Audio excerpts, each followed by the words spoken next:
Right, so now we'll turn to item 14, issues regarding street-based sex work.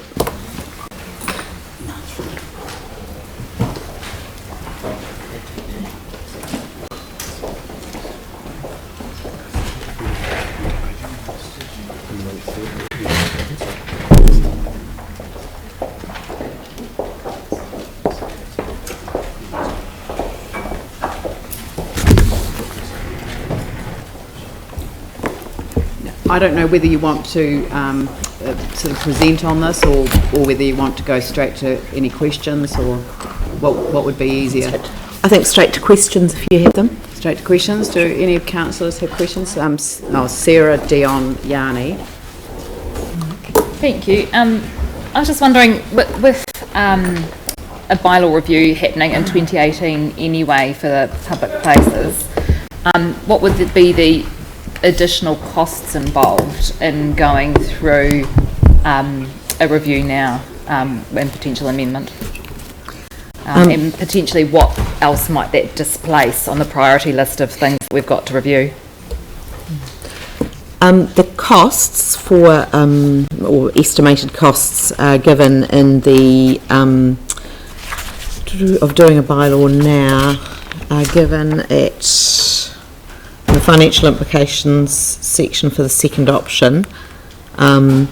So some of those costs, if we did this at the same time as the public places bylaw review, would be less, but then you've got to assess whether there's an issue that should be looked at separately, as it's, you know, from the other matters in the public places bylaw. What it would displace, do you have? It would displace other work on the policy work programme. We'd have to have a look at that following the council decision to determine what would move. What's next on the list? Well, the bylaw reviews must go through on the timetable they go through, because otherwise the bylaws go out of date. So it would be other work within the policy team.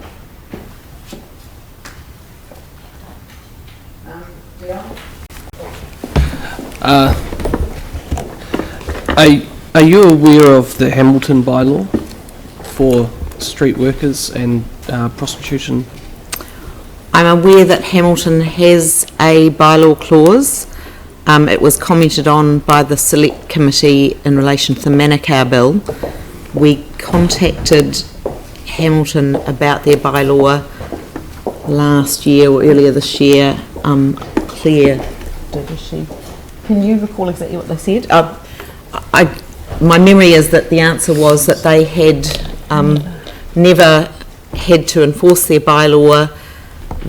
It was put in at a time when there was not actually a problem with sex workers in the area. I think they were in advance of any perceived problems, but their bylaw also covers the whole district, just bans it completely, and in our view that would be ultra vires, but they haven't been challenged in relation to that. But it may be because there hasn't been a sex work issue there. Well, I did see it was challenged in 2004.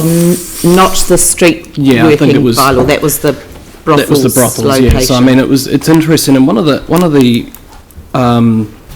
and sorry, I've just gone off. Yeah, one of the objectives of the bylaw was to limit the exposure of children and young people to commercial sex activities. And I mean, in their bylaw, it says it's got specifically the soliciting of commercial sexual activities. No person shall solicit within the Hamilton City Council area or on any street, road, footpath, road, reserve, public place or area. And considering what we've heard from the submission, I think it was, and the changes of, say, Manchester Street as a whole with the district plan, you've got a playground there. I mean, do you think there's actually a problem with children and young people and the activity there? Is there a moral issue there? I'm just going to be a little bit direct here, and new councillors may not be aware, but you don't ask staff questions around the issues that they're not technically advising us on. That's a matter for debate. So if you want to raise that in debate, you're perfectly entitled to, but that is not an issue for staff. So I'm going to be, pretty strict on this. Yanni? Thank you. I just wanted to, I mean, this issue's been going on for a very long time. There was a working group set up, and there were requests, as I understand it, to what was the CCDU to look at changes to the physical street layout, but nothing has kind of been done. If we wanted to look at that, what would your advice be around the next step forward? And just related to that, given that we've got Manchester Street currently being reconstructed and widened, I'm just interested in any view around the not understanding what the current or the potential future situation will be, because we've actually got this work just happening and the product hasn't been complete. So just in terms of advice on, are there physical changes we can make to the city streetscape to try and alleviate some of the concerns north of Beeley now, and if so, what's the process to do that? And the second one is, in terms of any review or any amendment to the bylaw, what's your advice around timing given the dynamic situation on Manchester Street at the moment? So there's two parts to that really. So the south of Beeley Avenue, there are roadworks on Manchester Street, and until those roadworks are complete, we won't know if that move south will just continue and the problem will go away. So we'll have to wait for those traffic works to be completed. If you're talking about traffic measures north of Beeley Avenue, we'd have to get advice from the roading and traffic parking people as to what could be done there. The working party that was set up, and I guess staff are meeting with the different agencies, has none of those traffic restrictions been thought about or discussed? We did talk to the Papanui Community Board about those at one point. Parking restrictions we debated that, but my understanding was that from the traffic and parking advice was that the consultation process would be extremely expensive. Well, expensive. And we weren't sure whether it might push people just into the residential area or pull them back into the more of the commercial zone north.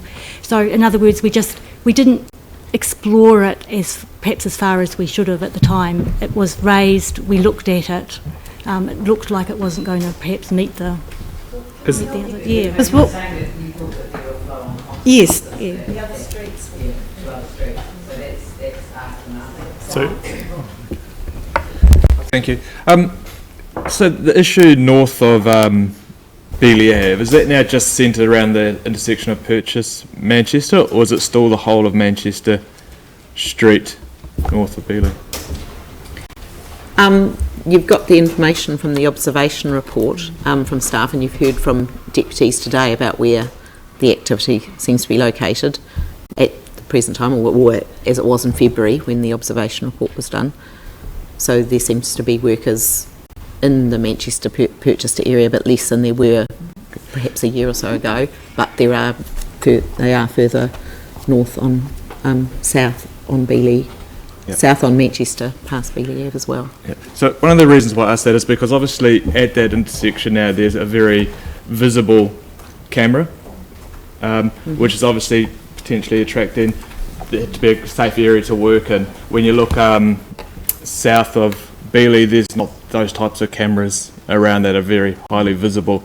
And I'm wondering, is that the type of measure we should be putting in place to actually encourage street workers to go south of Beeley and move away from the Purchase Manchester intersection? I imagine further CCTV cameras is something that the interagency group or any new working group could look at.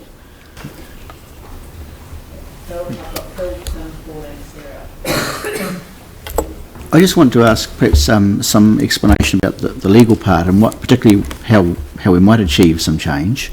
And like I think Duncan Webb has referred to the using the public places bylaw, and I think in your report your comment on that really is that the standard of sort of proof to achieve that is really to enforce it would be really difficult. So I'm just wondering, is there another bylaw which we could perhaps ask you to work on to amend things so in fact it's more workable, a more workable situation? Yes, option 2 suggests that a new bylaw is would be, well, in our view, would be more workable than trying to work with the current bylaw, which, because if we're looking to tackle the issue as it arises in residential areas, then I believe a new bylaw is the best approach to do that. So there'd be a whole new bylaw and a whole new piece of work you need to... A new bylaw clause to add to the public places bylaw. Sorry, there's each... Yeah. Thank you, and the attachment A is quite extensive about what's been going and been attempted. I guess, excuse my ignorance, but the simplest thing, it is mentioned by some of the presenters, it is a commercial activity like a business like any other, although it's probably one of the oldest businesses. With regards to that, has there been any, we can talk about bylaws, etc., it has been going on forever and a day. Has there been any constructive discussion with the pimps and the workers with regards to finding an area in Christchurch that would be acceptable, and to then advertise the fact that that is the area that is the area to go to for that service? We have moved other businesses. I mean, it's... No, it's got to be acceptable to all, but unless we get the buy-in from the business, we're just shifting it around to somewhere we're going to be in the same place we are, but just in a different street. And yes, the answer is yes. We have, the Working Party did look at that as an option. They discussed it for some length, and of course the challenge is where is that area, and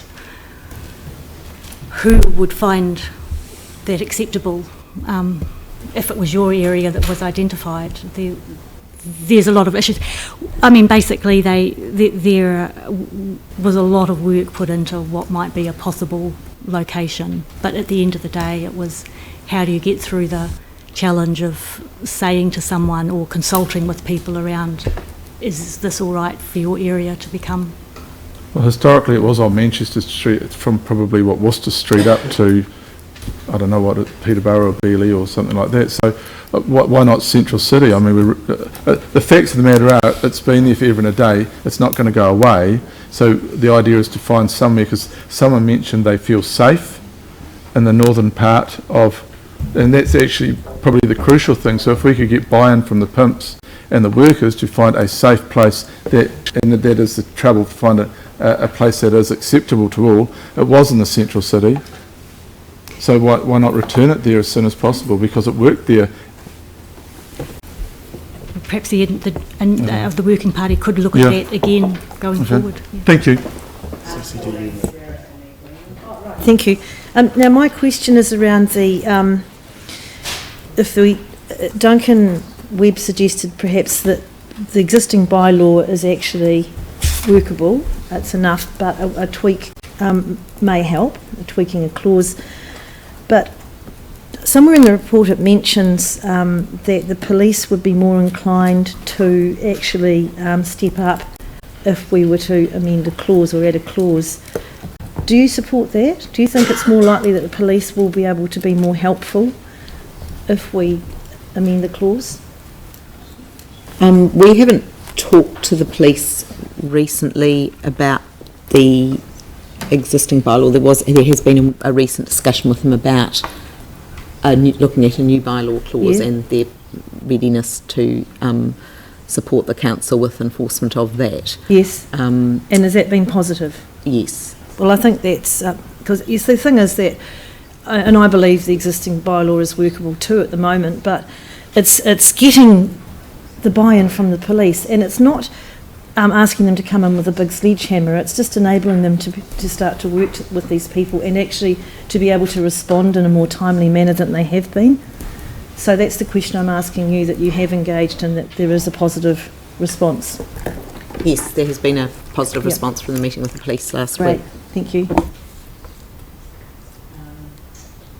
Sarah? Thank you.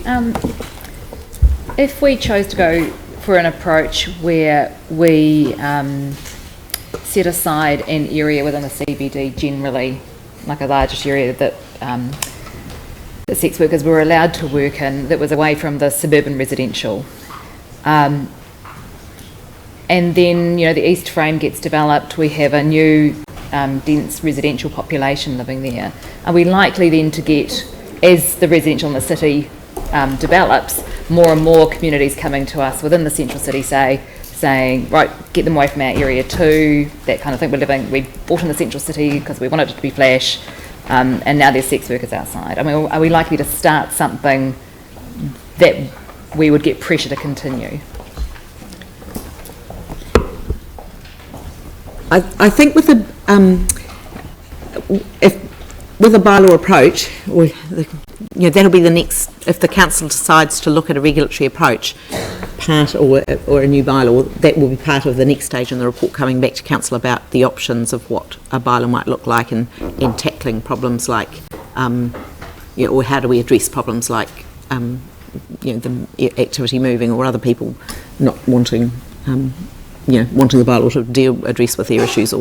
So I think that is something that they will be issues, but they would need to be addressed in the context of looking at, or at the next stage if a regulatory approach is looked at. And I think there is still, just to add to that, there is still a distinction that several people have made between the expectations of central city residential and the expectations of purely suburban residential, and the difference in amenity. And a lot of people enjoy the much more diverse and vibrant central city, even if they are occasionally really annoyed by being woken up. That balance is what works for them. So I think that people who move to an area knowing what it's like is quite different to an area changing due to the earthquakes. Oh, thank you. Just curious over parallels with the police coming to us over the window washers, seeking empowerment. That's worked well, discretionary approach taken, but it seems to me that when I look back at our own record on our website over this, that the heart of that is about a commercial activity. So my question is, what is the threshold for approving a commercial activity? And I ask this in relation to the window washers, given that actually arguably a commercial transaction didn't take place in many instances. So drivers would come up, window washers would clean the windows, but no money exchanged. So, and yet the police were still able to act. So what actually is the proof needed? What is the threshold? I don't know that the police would, if the police were taking a discretionary approach to the windscreen washers, I imagine if they didn't see a commercial transaction, money being handed over, or the preparations for that, then they may not have been the people that they prosecuted. The police would maybe need to provide information about how they. But I can't see the police holding back. If I'm probably getting into debate now, so yeah, okay, thanks. I've switched on some other regarding to the existing act and the new bylaw the clause, if we consider the sex worker the working rights, and also consider the protection of the community as well as the sex workers, regarding to these two kind of act and the new bylaw, which one is more active, more protection?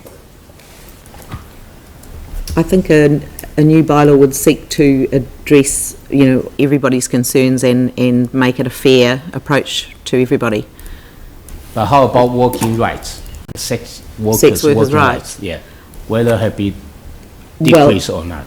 Well, for example, Councillor Swiggs raised the Hamilton bylaw before, which prevents sex workers from working on the streets at all in Hamilton.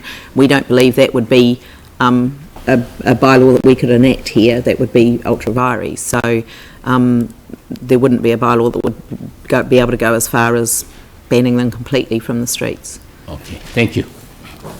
So I think on a set of wording which tries to encompass the three components. One is obviously is the need to continue to work with relevant agencies and the research to provide street-based sex work, which is one of the recommendations that's already in the report. Oh, sorry. Got my speaker on. The second thing is to nominate councillors Cotter and Swiggs to join the interagency working group. I think that has been an oversight since the last election, is that the working group has continued to operate but without the input of the two relevant councillors. And then finally, and this may be controversial or debatable, but to bring a report to the Regulatory Performance Committee by the end of September to consider options for a new bylaw clause, so that's not a whole bylaw but a clause that regulates the location of street-based sex work away from residential areas. And again, this is just a proposal, but to be workshopped with the working group prior to reporting to council. So it's not making a decision to introduce a bylaw, but it is saying, let's pull this issue out of the whole discussion around the public blah, blah, blah bylaw. What's the bylaw called? Public places bylaw. Public Places bylaw. Take it out of that and say, yes, we do actually want to prioritise this as a separate piece of work so that we don't actually hold up the review of that one with one issue dominating. This is the dominant issue of the moment, so let's address this issue, bring it back through the Regulatory Performance Committee, but then ask them to workshop what they consider to be the options with the working group, that is the interagency working group, and that picks up the points that were made by a number of the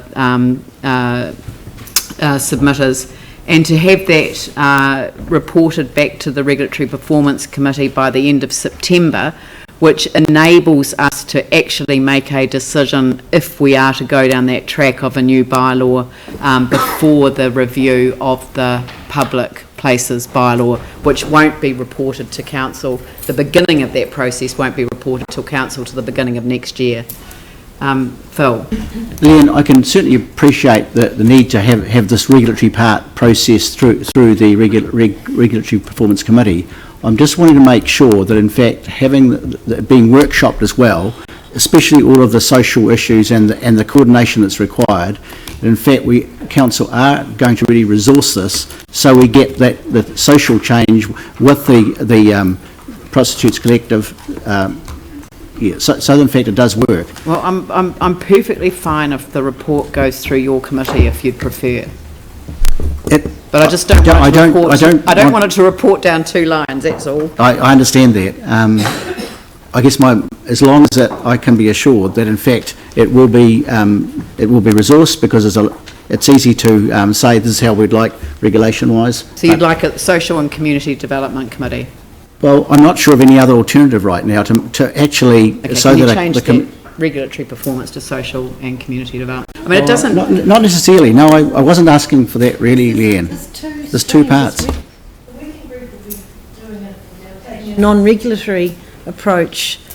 So I don't see why the working group couldn't report to the social committee. No, it's not reporting. It's actually workshopping with a committee of council with the working group. So I thought because regulatory performance would be doing a bylaw, if there was a bylaw decided, that they are the appropriate ones to meet with, but I'm getting some pushback. As long as it works, I'm fine with that, and as long as it's resourced. Okay. How about if the chair of the social committee receives the minutes from the working group meetings? Yeah, just to keep it in the loop. Yeah, anyone can go to the meeting. Yeah, that's true. Yanni. Well, actually, you're not allowed to sit at the table or to participate, so not anyone can go to the committee meetings. So, but it's not true. It's just the any committee oversight.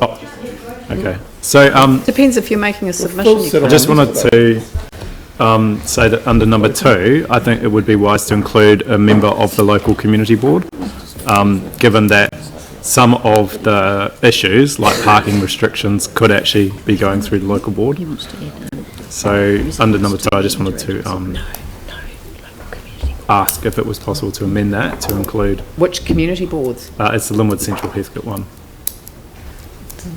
Councillor Swiggs on that? Oh, I see. Yeah, Councillor Swiggs is on that. But so Do you want to say, and the chair of the community board? Yeah, or the chair's representative. I just think that would be useful. Yeah, and a community board representative. Yeah, it's Linwood. What is it? Linwood Central Heathcote. Yeah. Yeah. And then I just wanted, if we I think could that's a get good idea. some information back around the traffic changes that we could make in the immediate term. Yeah, the thing is that, because I think that there needs to be a mechanism for the interagency working group to report on anything that they would like considered before that, because the reason that I'm very aware of something that's called unintended consequences. So you pass a law and you unintentionally create a consequence somewhere else. Yeah. So I don't really want to kind of put anything in there that's directive, but facilitative. So could we say that with the ability of the interagency working group to report back through the councillors to an appropriate committee if they have any recommendations in the meantime? Because that way you could get it onto the agenda of the relevant community, the relevant committee. So if it's a transport issue, it could go through ITI. If it's you see what I mean? Sure, but it's just like how long that takes, given, like we've dealt with these sort of antisocial issues previously, and actually giving respite to a group that's feeling under pressure, like the North of Beeley residents, actually is something that, could be done very quickly. You could be transferring the problem to the next set of streets. Well, yeah. So, not solving the problem. Don't agree. But you have to enforce it. Yeah. But anyway, I think that we're going to say in nominating representatives that there is a mechanism to come back through the council if you've got recommendations coming from the working group. Yeah, which means they can actually bring actions. I think Councillor Swiggs also represents that community board. I don't see why you need 3 people. It doesn't matter. I think it's fine to add a community board member on. It's just doubling up. But No, but the working group has meetings. It's a question of people getting there if they can. So if you make it just a representative from the community board as well, a representative of the chair. Glenn? Thank you. It's just a couple of suggestions. Would there be anything preventing us nominating one of the affected residents to go on that working group as well? I don't know that that's our role. So if the working group want to invite someone to participate, it's an interagency working group. Sure. So, yeah. And just number 3, I'm not overly. Just on the time frame, end of September is 4 months away. We're just looking at options for a new clause. So that's a third of a year for a new clause. Seems pretty long. Can we? I personally think that's quite a sensible time frame. Yes. Do you? Staff pressure is a whole lot of things. Yeah, 4 months. Yeah. For a clause. Yes, because honestly, we've heard the advice. There is a distinct set of views around the type of bylaw that can be established and what's enforceable and what's not. Aaron? So just to be clear, we're now going to be voting on the 1, 2 and 3, not the first 2 options? Or we're still voting on those and the other? No, you can, nobody's moved anything. I've been trying to work through a framing of, I think, a resolution that I've looked for a compromise. I've listened to what people have said, and I'm happy to move that, but if somebody else wants to move one of the other recommendations. I'm happy to move option 2. Okay. Sorry? Option 2, do I have a seconder for that? No, that's failed for want of a seconder. So you move option 1. Seconded, okay, moved by Sarah Templeton, seconded by Anne Galloway. So I'll foreshadow mine. Sorry? I can't stop it, yes? Just that you include, sorry, just can't see the resolutions.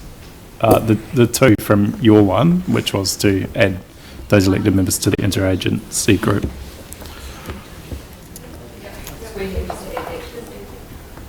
Cool, thanks. So what's added? Right.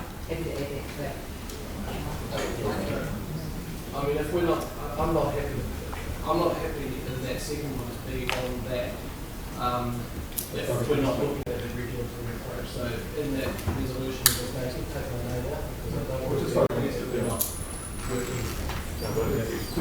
No, it's all right. He can't. You can't nominate somebody who's not willing to be on there. So, off that second one, just I'm sorry. Off the. Is this the one here? Okay.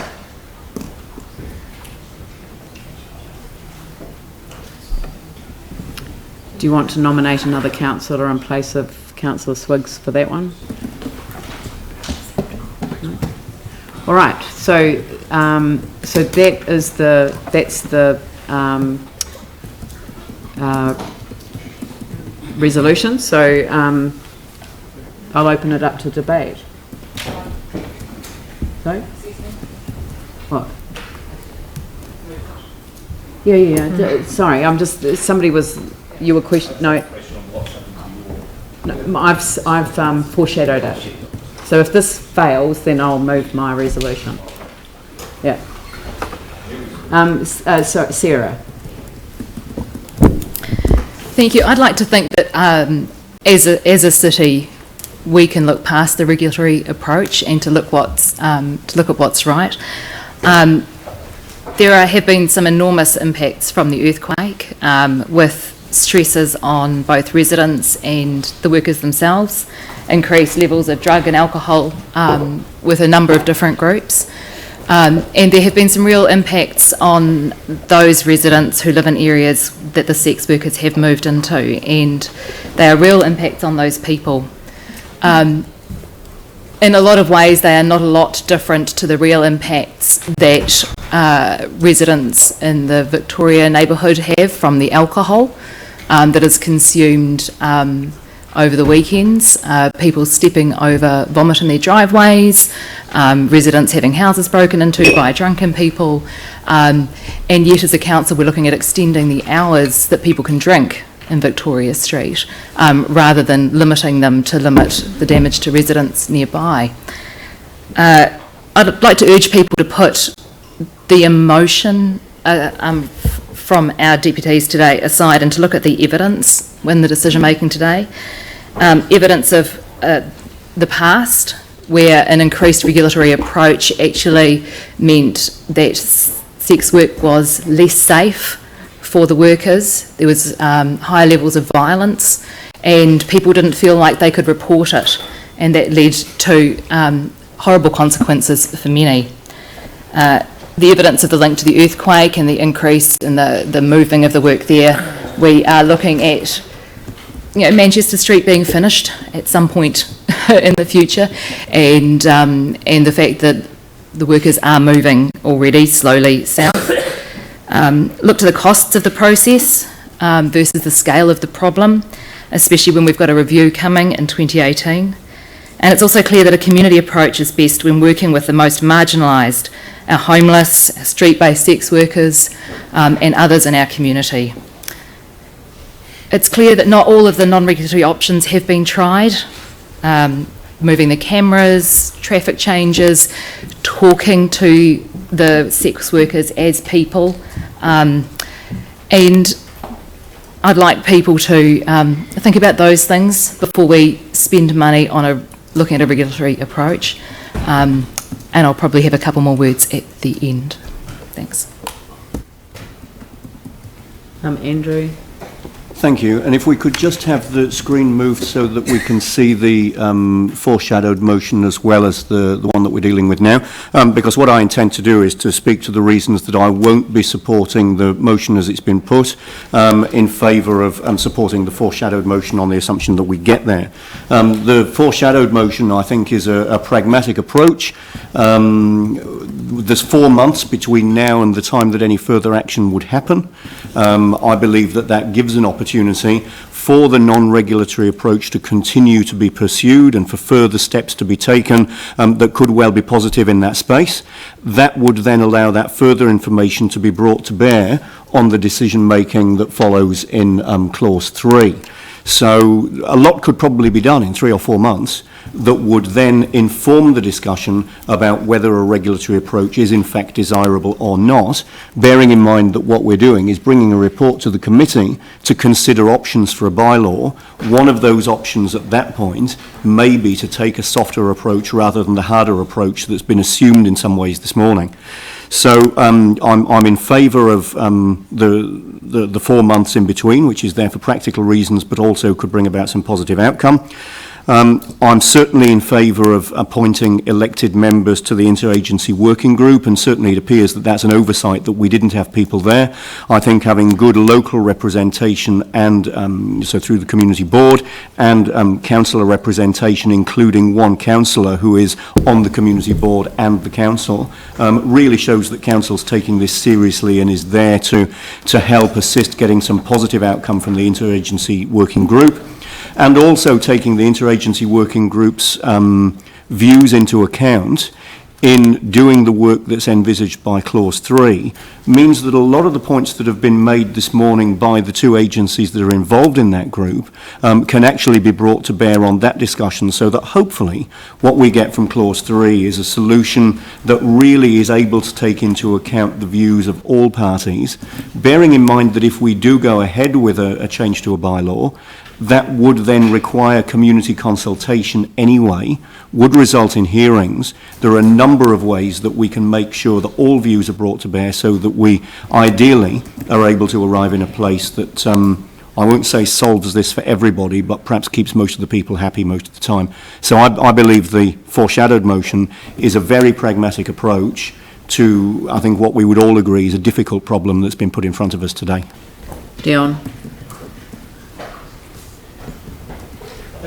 I think. Oh no, here we go.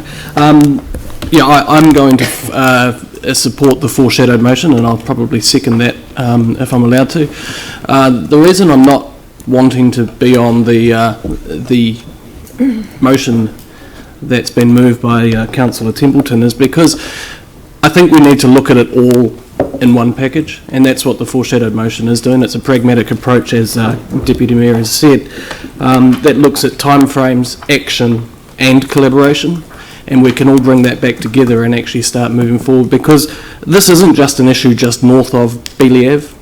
The district plan has changed the nature of Manchester Street and some of the central city as a whole, and as I was saying before, we have the Margaret Mayhew playground on Manchester Street. Families are attracted to that area now because of the changes of the district plan, the way the city's rebuilding, and we're having 960 residential properties built in that east frame. So it's going to be highly dense residential areas. And we've got to ask ourselves this question, is in the future this going to be an appropriate place? And do we need to look at regulation, not to be punitive, but to actually live within a society of rules? Everything else has rules, and I think this kind of needs some rules that we work together to actually make something happen that works for everybody, because the residents are having issues with it. There are problems in the area, and we need to look at this and actually deal with that. And we can't just sit on our hands and let it happen and do these things.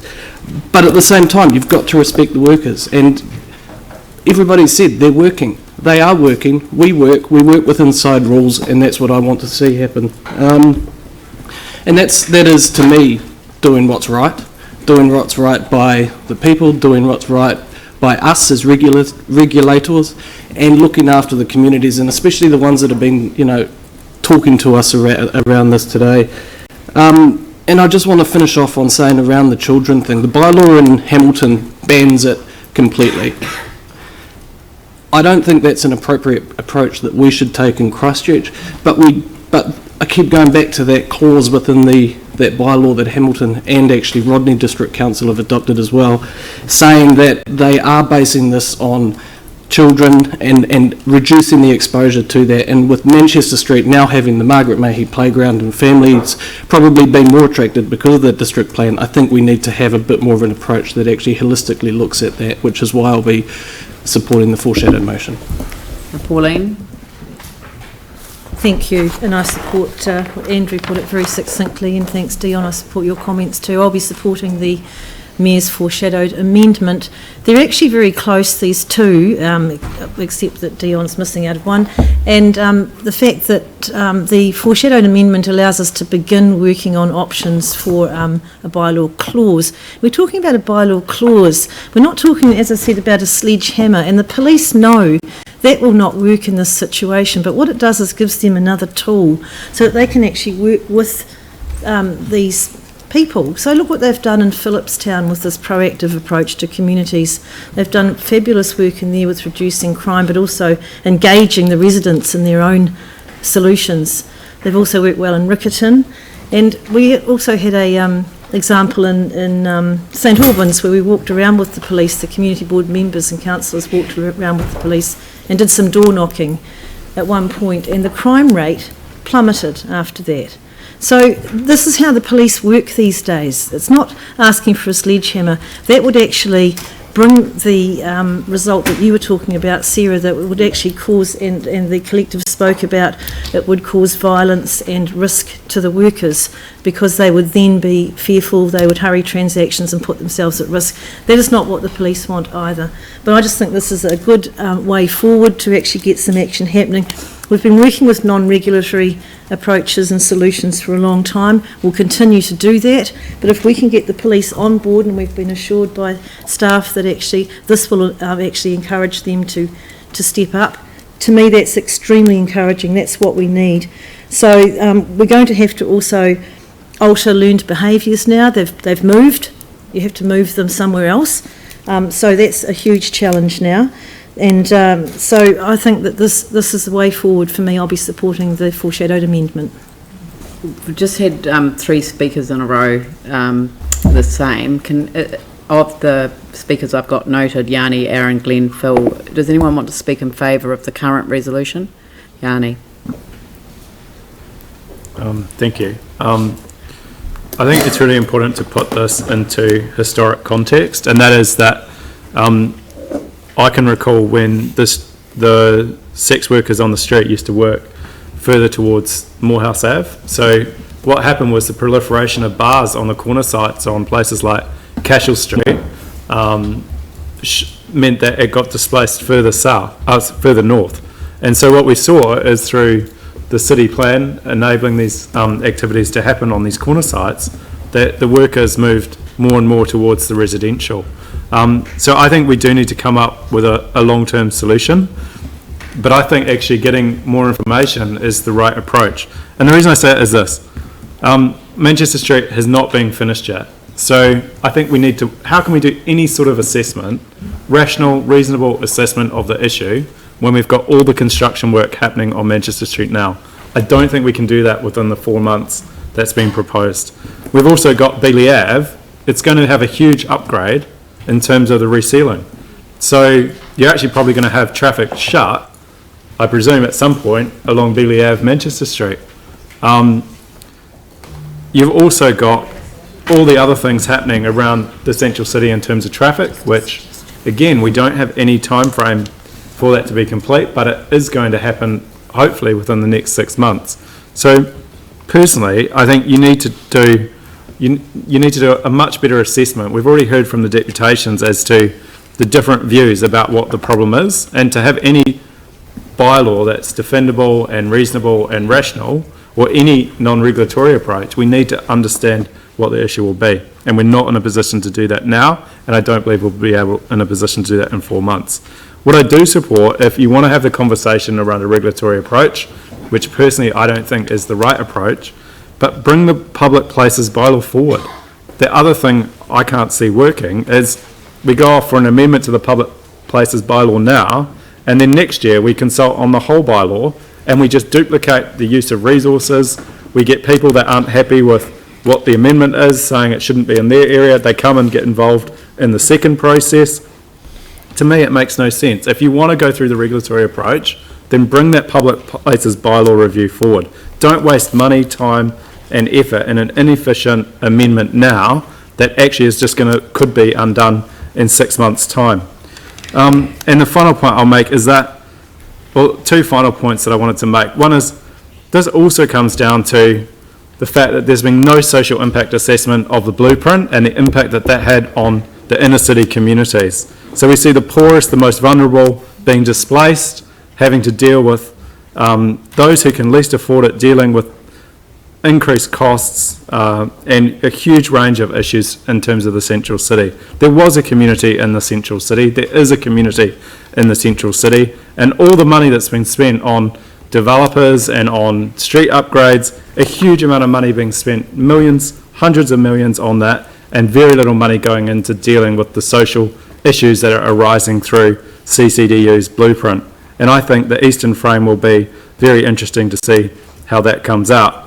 But, you know, when you think about long-term solutions, which this council actually asked CCDU to consider back in 2015, you think of things like the multi-purpose arena. What's going to be happening there after hours? So, well, okay, so I'll just make the conclusion point is that there needs to be a social impact assessment done of this entire Eastern Frame area and the implications of things like the multi-purpose arena and the accessible city. And that will give you a really good understanding, I think, of what solutions are to deal with some of these issues. But at the moment, we don't have adequate information. We can do stuff in the short term that can give an immediate solution, which is around traffic and temporary parking restrictions, get that sorted, and then look at the long term. Thank you, Madam Mayor. So I will not be supporting option one, and I won't be overly chuffed about the other version as well, because I believe the non-regulatory approach hasn't worked and it hasn't helped the residents that are mostly affected, those north of Beeley Ave. Over the past 6 years, well, mainly back 5 and 6 years ago, I spent a lot of time with the residents down in that area, talking to them, meeting with them. Also the workers on the streets on more than a dozen occasions. I went out with the police on more than 3 occasions and spent a couple of nights with the NZPC and the people they represent. And I was even lucky enough to spend a night in their caravan, which not many males are ever invited in there. And so I was allowed in there and got to get every side of the story. And not even all the girls that work down at that end of Manchester Street like being there, but they do feel safe there, and that is understandable. What the city does need is a zone that works for them, and it was Duncan's point around having an area where a permit is not required seemed to make the most sense, and that should have been what we were working towards today. That area should also have toilets. It should have really good lighting. It should be safe and secure. Since the decriminalisation of prostitution, I don't feel it's been overly safer for the girls. There's been at least 3 murders I can think of in Christchurch. I don't call that safe. I would rather we had a safer environment where not one of them, because they are human beings, they are someone's daughter, and they're family members of people, where they need to be safe as well. But that does not need to be on residential doorsteps, and it's those people that I feel for and that we should have been heading towards today.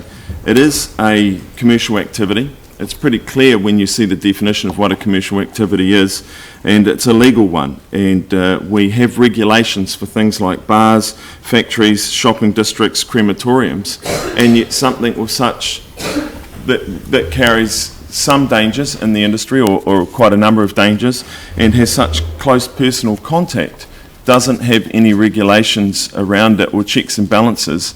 I find we are letting down all aspects of our community, and it is for that reason that I would have hoped we could have gone down some sort of regulation. And it's not a sledgehammer approach, because I find that if we just ask the girls not to be in that area, but that is enforceable, that they would move. I don't think there would be a very big fight at all.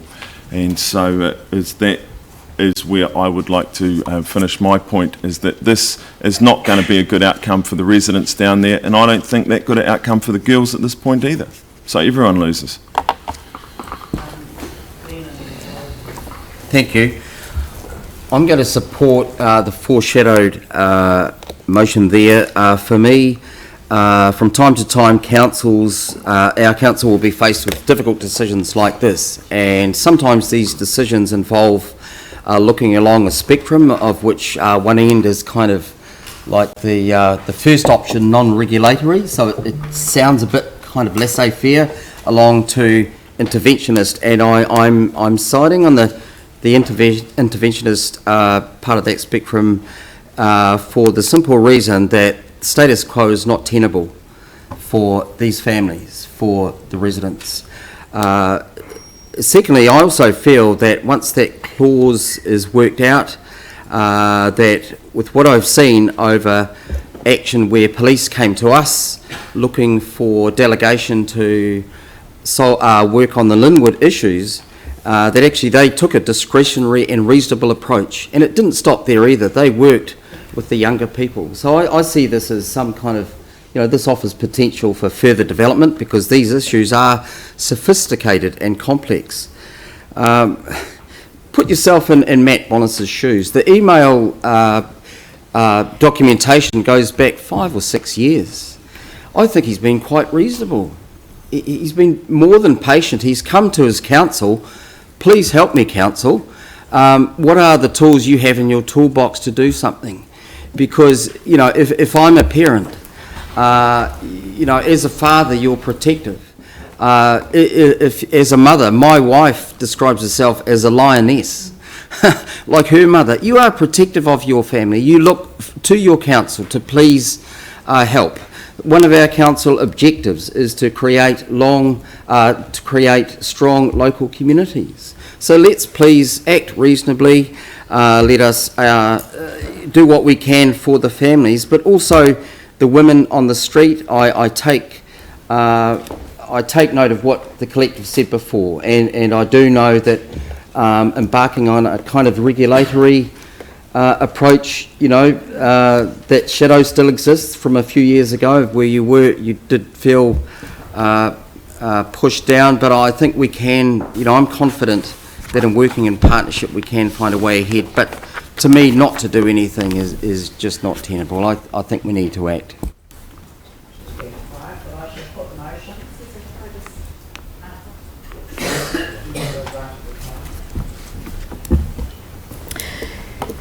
Thank you. I'd just like to address a couple of points that have been made. Option 1 is not a case of us sitting on our hands and doing nothing. Option 1 is continuing to work on a non-regulatory approach. It is clear that we haven't used all of the non-reg tools in the toolbox, and I think that we should be moving towards those. There's been much talk of children, which does bring the emotive thing into it. You guys know I've got kids. I've got a 12-year-old daughter like Erin does. What I don't want is for my children to grow up in a society where we decide that because something's uncomfortable, we push it to one side, we regulate it, and we take the approach where it's better somewhere away from us, where we dehumanise the people that are involved. I want my kids to grow up in a city where we look after the most marginalised and we work with them and we don't tell them we don't want them here. Saying that we're not punitive, that it's just rules, that there are unintended consequences, and I would tend to take the Prostitute Collective's view of what those will be for the workers themselves over those of us who haven't been through that experience. This is the issue of the moment. It has had many emails, deputations, it's got lots of media coverage. But we've had other issues of the moment. We've got our procurement policy, our community facilities, our smoke-free policy, which has been waiting 18 months, which was based on deputations.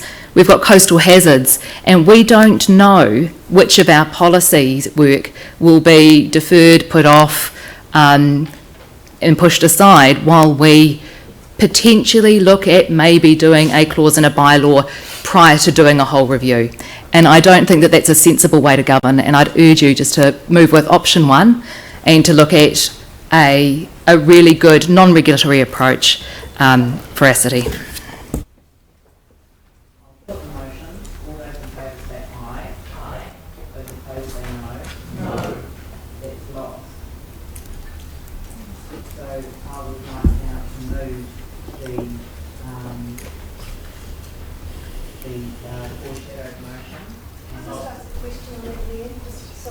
Would we want also any residents representatives on? Okay, we can change that. Thank you.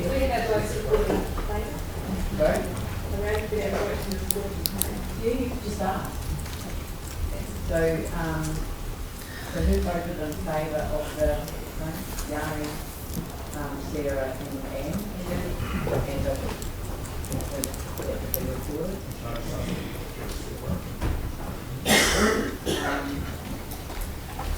So I've been asked to put 3 separately.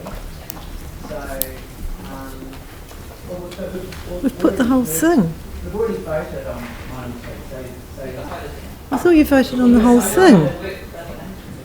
yes, I know, but it's already been voted on. If people don't agree with 3, they vote against it.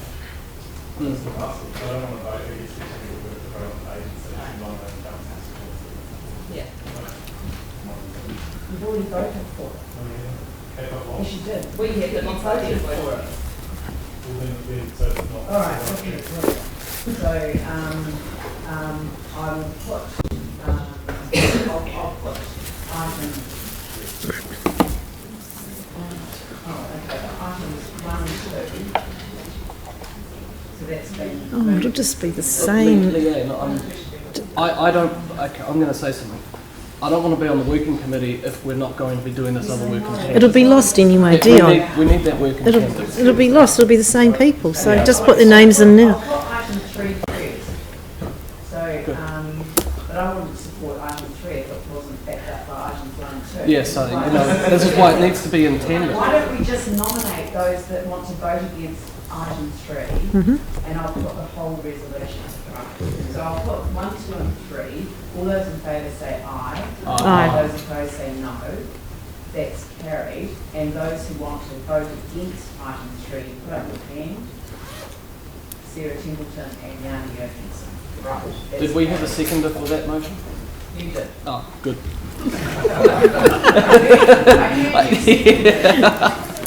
Right, now we've got to move on to the zoning committee. Thanks. Thanks. Thank you.